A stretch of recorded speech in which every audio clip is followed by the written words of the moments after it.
পথ চলা একটু সহজ করে তুলে ধরা, মানুষকে সহজ করে মানুষের মাঝে পৌঁছে দেওয়া পথ। এখানে জটিল কিছু নেই, জটিলকেও সহজ করে দেখার একটা পথ, সেটা হলো বাউলের মত পথ।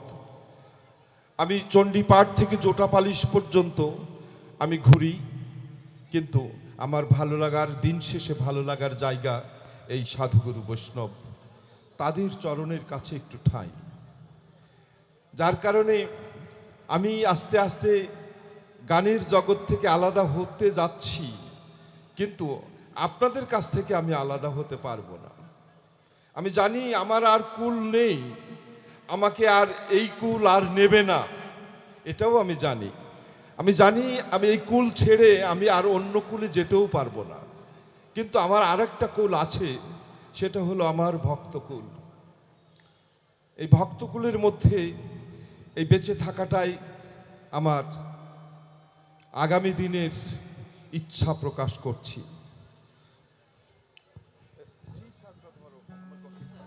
আমার গলার অবস্থা ভালো নেই, আজ টানা 10 দিন শুটিং চলছিল। আমি এবার লালন ফকিরের গান নিয়ে আমেরিকায় গেছিলাম, তো সেখানে একেবারে আন্তর্জাতিকভাবে লালন তিরোধান উৎসব, আসতে শব্দগুলো, তিরোধান উৎসব পালন হলো। তো সেখানে আমাকে কৌশিক আহমেদ, আপনারা তার নাম জানেন মনে হয়, যে ভয়েস অফ আমেরিকার একজন খুব ভালো বক্তা, সে আমাকে প্রশ্ন করেছে, তো হোয়াট ইজ তিরোধান ডেজ, তিরোধান দিবস কি? তো আমি খুব সংক্ষেপে বলেছিলাম যে একটা খাঁচা থেকে রুহুটাকে প্রত্যাবর্তন করা, এই নশ্বর এই দেহ থেকে রুহুটা যখন প্রত্যাবর্তন হয়, তখন রুহুর পাওয়ার বেড়ে যায়, হাজারো ভক্ত এবং আশেকানের মধ্যে পৌঁছে যায়, সেটাই তিরোধান। আজকে আমার খেলাফত সহজ মানুষের অনুসন্ধানের একটা পথ। লালন ফকির বলছে, আমার গলার অবস্থাটা ভালো নাই, অনেক ভালো ভালো শিল্পী আপনাদের গান শোনাতে এসছেন একদম নিজের ইচ্ছায়। আমার পিছনে আছে শাহনাজ বেলি, দীনা মণ্ডল, ডলি মণ্ডল,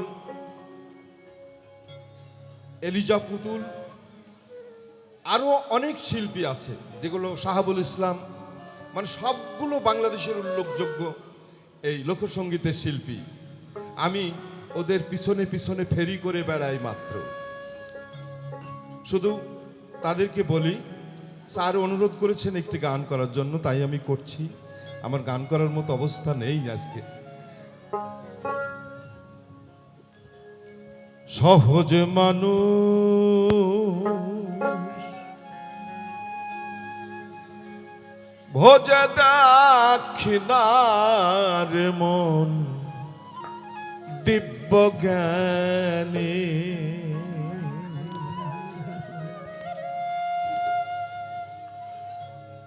পাপি রে অমূল্য নিধি, পাপি রে অমূল্য নিধি পর তোমারে,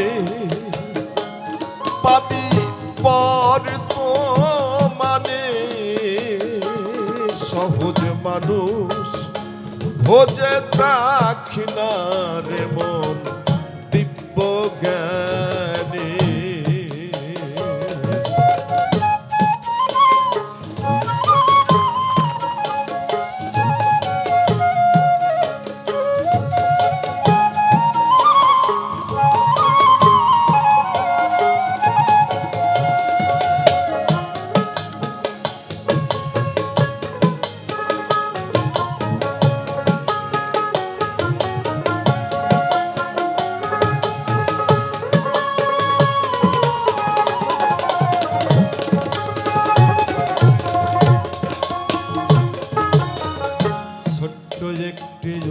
নাই। অসংখ্য সহজ মানুষের আয়োজন, সাধু গুরু বৈষ্ণব, প্রত্যেকটি মানুষ সহজ মানুষ, ত্যাগী মানুষ। এদের চাহিদা এত কম, বেশি জেনে কোনো লাভ নেই। এদের চরণে জীবন বিসর্জন না দিলে বোঝা যাবে না। এই চরণে বিসর্জন দিয়ে নিজেকে বিলিয়ে দিতে হবে। ভজ মানুষের চরণ দুটি, তোমার নিত্য বস্তু হবে খাঁটি। ভজ মানুষের চরণ দুটি, নিত্য বস্তু হবে খাঁটি। মরিলে সব হবে মাটি, মরিলে সব হবে মাটি। এই ভেদ লও জেনে, তরাই এই ভেদ লও জেনে। সহজ মানুষ ভোজে দাক্ষিণা রে মন, দিব্য জ্ঞান। সহজ মানুষ ভোজে দাক্ষিণা রে মন, দিব্য জ্ঞানে।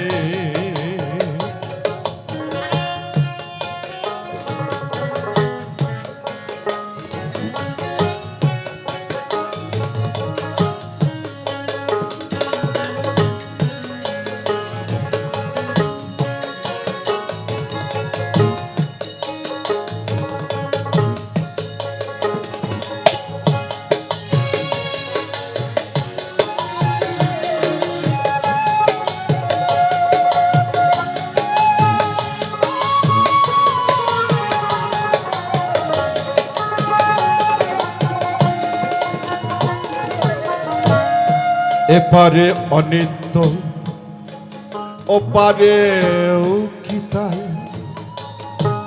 আমরা জানি নশ্বর এই দেহ, অনিত্য দেহে এত বাসনা, কেবলই বাসনা কামনা।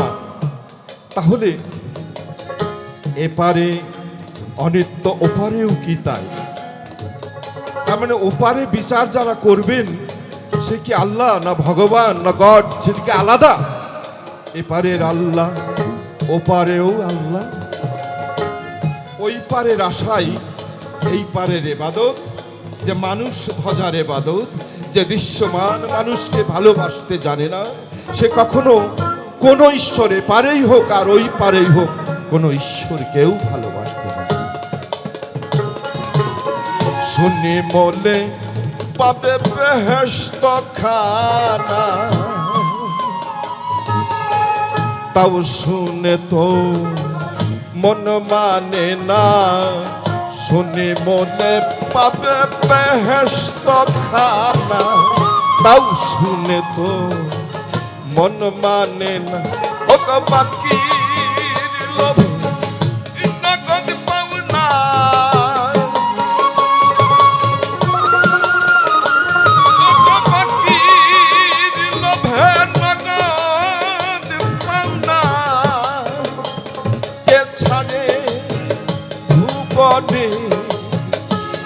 ওকা বাকি লোভে নগদ পাওনা কে ছাড়ে ভুবনে।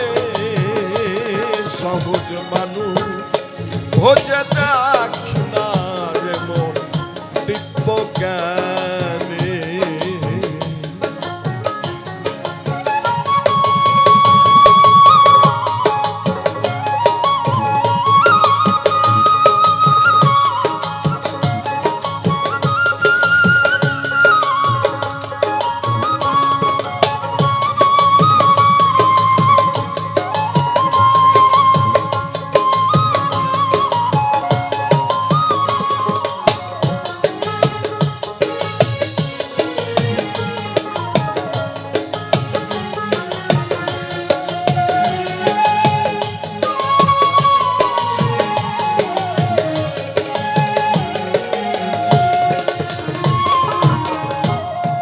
আসসালাতুল মেরাজুল মুমিনিনা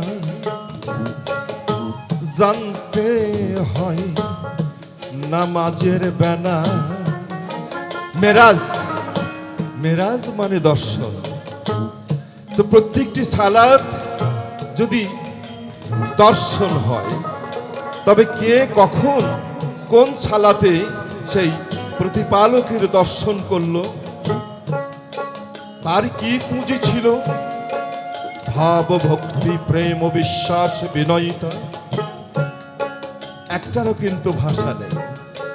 সবচেয়ে শক্তিশালী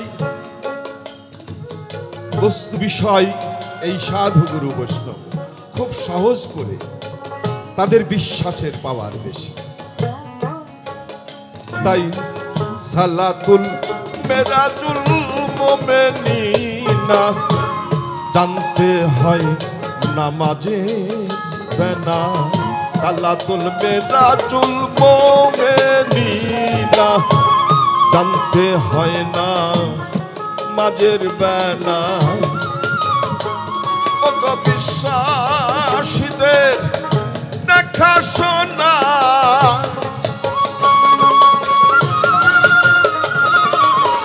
বিশ্বাসীদের দেখা শোনা, লালন কয় এই ভুবনে, লালন কয় এই ভুবনে, সহজ মানুষ ভোজে দাক্ষিণার মন দিব্য জ্ঞানী। পাবিনে অমূল্য নিধি, পাবিনে অমূল্য নিধি বর্তমানে, পাবি বর্তমানে, সহজ মানুষ ভোজে দাক্ষিণার মন দিব্য জ্ঞানী। সহজ মানুষ ভোজে দাক্ষিণার মন